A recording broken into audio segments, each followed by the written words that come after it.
Welcome to सिद्धांतीज kitchen. आजची आपली recipe आहे कैरीच्या डाळीची। चैत्र महिना सुरू झाला।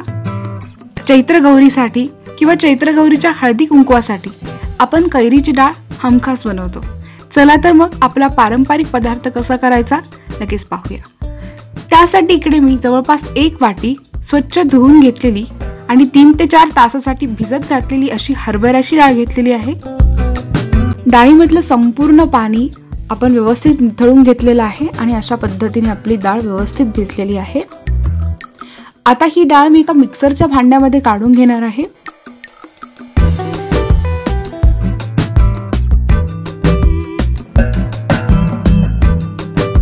यामध्ये आपल्याला आता 4 ते 5 हिरव्या मिरचीचे काप घालून घ्यायचे आहे। त्यासोबत चवीपुरतं मीठ। आपण या मिश्रणामध्ये पाणी ऍड करणार नाही आहोत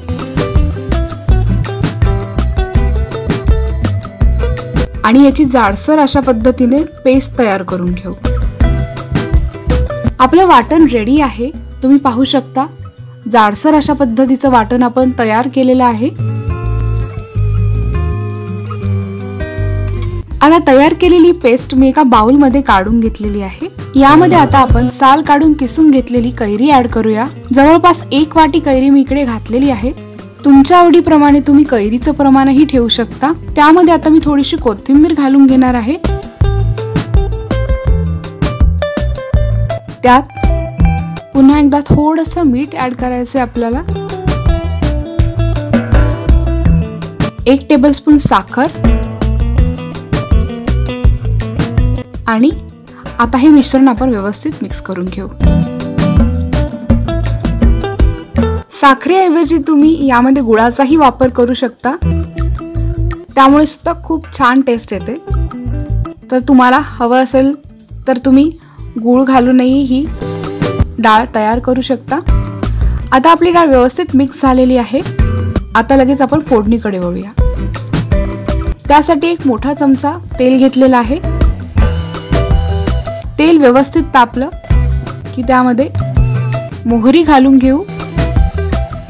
मोहरी आपली व्यवस्थित तडतडली की लगेच आपल्याला त्यामध्ये जिरे घालून घ्यायचे आहेत। 1 टेबलस्पून जिरे,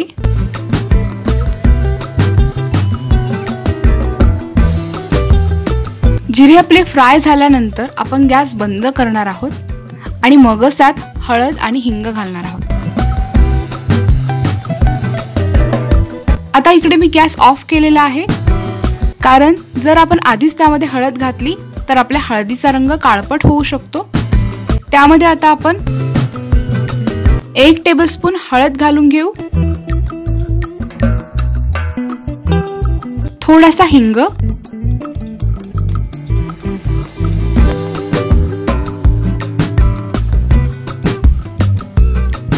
आता या फोडणीमध्ये आपण 5-7 कढीपत्त्याची पानं घालून घेऊ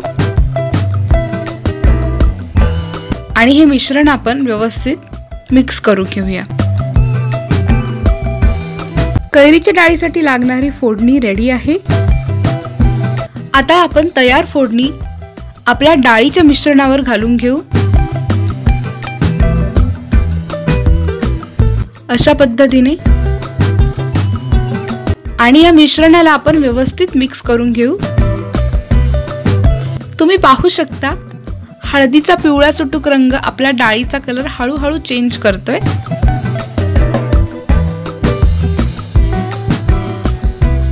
तयार आहे आपली चटकदार खमंग अशी कैरीची डाळ। आता मी ही डाळ एका सर्विंग बाउल मध्ये सर्व करून घेते।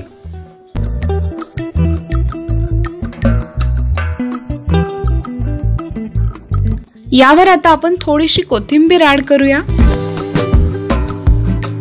येस, आणि तुम्ही पाहू शकता आपली कैरीची डाळ खाण्यासाठी रेडी आहे।